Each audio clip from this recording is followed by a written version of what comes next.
Episode 265, Exercise. A question opens the mind.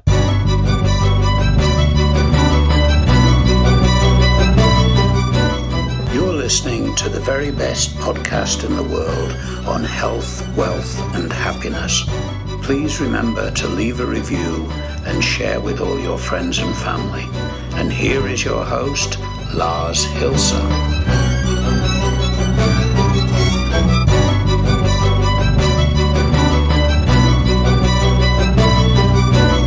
And we are concluding birthday week with an exercise like every Friday. Welcome to the very best podcast in the world, your only source in the universe for personal supremacy through health, wealth, and happiness. Now, today's exercise was basically inspired by a quote that I read somewhere many moons ago and put in the annals, in the documentary annals, in this ginormous mind map that I have, which is, the spine of this podcast, if you will, where I compile ideas and, later start to structure them and so on and so forth. And it was based upon framing, basically, how you frame certain things in your life and how you are either stuck if you frame them in the wrong way, and how it can be very inspiring if you frame them in the right way. And so this exercise is about framing things correctly. And we're only going to focus on one single item here today, one single question and one single statement, and how they can positively and negatively affect your motivation, your way forward, your way to progress with a certain situation, and so on and so forth. And we're going to stick this to one example right after we get through the daily housekeeping chores. They got to be. So item number one, sharing is caring. If you deem this episode worthy of sharing, which you should, please do so through your social media channels. Reason being, there are a bunch of wankers out there who are going to try to rape your wallet, selling you the same information you're getting here for free for a premium price tag. And you yourself, as a loyal listener, will have understood the concept. Those people in your sphere of influence may have not. So therefore, please make sure to share the content far and wide. And no, I'm not making a dime off of this. So item number two, views are my own, yada, yada, blah, blah, blah. Don't reflect anyone, blah, blah, blah. Past, present, or future. And item number three, construction mode, maintenance mode, and, prepping everything for the winter because autumn is here. So the episodes are going to be a bit shorter, a bit more concise. Now that we have that covered, the quote that I came across was really about how a question can open the mind rather than a statement can close it. And the one example we're going to stick with here is, need you to visualize this, right? You as a kid were, walking with your mom and dad or your aunt and uncle or grandma and grandpa or whomever through the mall or a shopping center or a shop, and you wanted something, and your parents or whomever you were with said, "We can't afford that." And there's a problem with that statement because you're putting yourself in a defensive state of mind, implying that you cannot afford it, right? Now let's rephrase this whole thing, right? From your perspective. You're seeing someone, drive by you in a red Ferrari, or, you're standing at a stoplight, and left-hand side Ferrari pulls up, cool dude, nice, that type of chick that you don't necessarily want, one of these representative chicks. But anyhow, he looks like he made it, right? And you're sitting there in whatever you're driving thinking, damn, I can't afford this, right? And that's the negative situation you're putting yourself in, right? Because you can. And so rather than, putting yourself in a defensive position, in deficitary position, telling yourself that you cannot afford this, how about asking yourself the question, how can I afford that? Right? There's an important follow-up question, right? Do you want to be that guy? Right? Do you want to have that car? Do you want to have the issues that guy is obviously going through with his blonde girl sitting on the passenger seat? Do you want to be that guy? Right? And if you do, if you have determined for yourself that you're willing to wade through all the shit that he's gone through to be able to afford that car, low chances that he's, living off of a trust fund. There's enough douchebags out there like that. Don't get me wrong, but more often than not, the people will have worked for it, and they will have been at the right point. God damn it, I'm having verbalization problems today. They were there at the correct spot at the correct time. Did a few things right, had a few connect. So the question is, how can I afford that? How can I afford that style of life? How can I afford that item? And how do I get there? That's the next important thing you want to go through, right? It's like you have to change your mindset. I have come across so many people in my life who said, I wish I could, and I wish I could live your lifestyle, jetting through the world and making that amount of money and meeting those interesting people. And so, and I was like, I don't know, just work for it.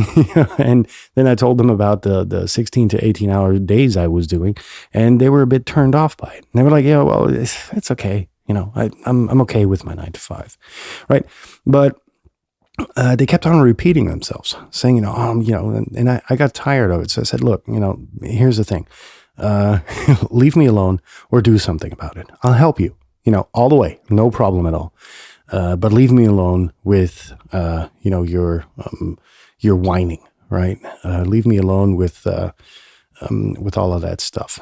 And then, some people follow through, and they are quite successful now. And I really enjoyed, being in a position to motivate people to change their life. Again, and I can't stress this enough, if you are actually truly comfortable in your situation, there is no need to change that.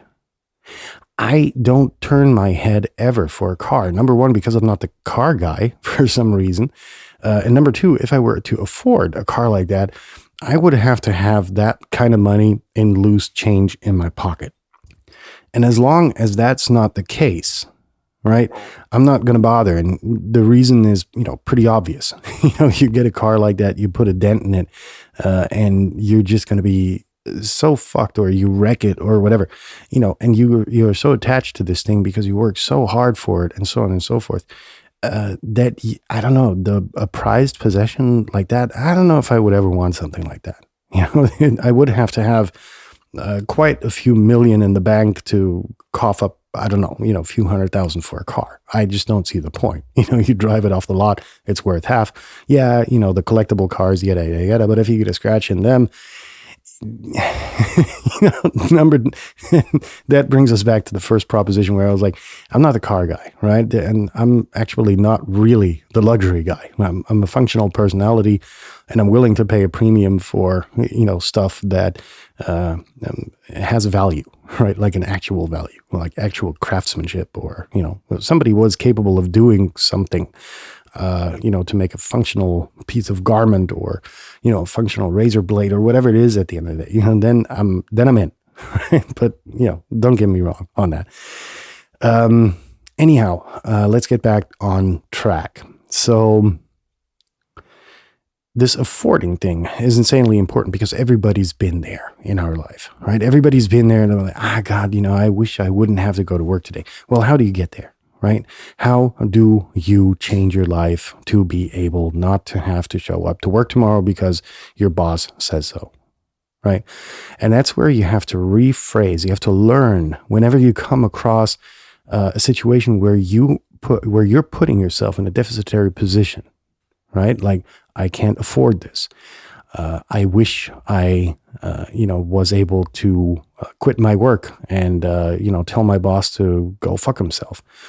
Or, I wish I had, X amount of money so that I can do X, Y, and Z, and all of those things.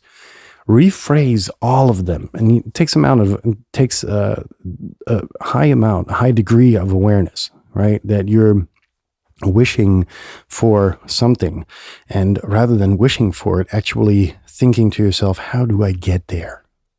Right? And that's basically the exercise for this week, right? All the things that you're wishing for, that you're hoping for, that you're dreaming about, write all of them down, right? I am dreaming about a house in, I don't know, the Bahamas, whatever. I am dreaming about a Ferrari or a Lamborghini or, whatever is in at the moment. I don't know. I'm dreaming about, health, or, not infinite life, but, living long and living healthy, right? What are your wishes for life? And then rephrase those things from, I wish, I was able to afford a Ferrari, and say, how do I get to a point in my life where I can afford a Ferrari? And then, you're out of this deficitary position in a very proactive position, and you're able to basically rephrase a lot of things, or you are by rephrasing a lot of things in an advanced position. And that's what this episode was really about. Helped me a lot in the past couple of decades to clarify where I was going, what I wanted to do. Those things change. You need to repeat this exercise every 2-3 years, right? So put it on the back burner. Make yourself a reminder in 3 years, once you've written all of that crap down, all the stuff you want to do. Once you've rephrased it, put a reminder in 3 years and say, I got to look at this document, right? It's important. So in that case, I hope this exercise will keep you busy over the weekend, because I know a lot of you are dreaming about a lot of stuff, and these dreams are there to be materialized. So I need you to write all of that stuff down, rephrase it, set a reminder in 2 or 3 years and say, look, I got to reevaluate this dream list, or whatever you may want to call it. It's important though, however, and that's the lesson learned for today, to reformulate your wishes and dreams as questions on how you are going to get there. In that sense, there's nothing left for me to wish you a good and great weekend, and hope we're going to be back in touch tomorrow. So see you soon, guys. Bye-bye.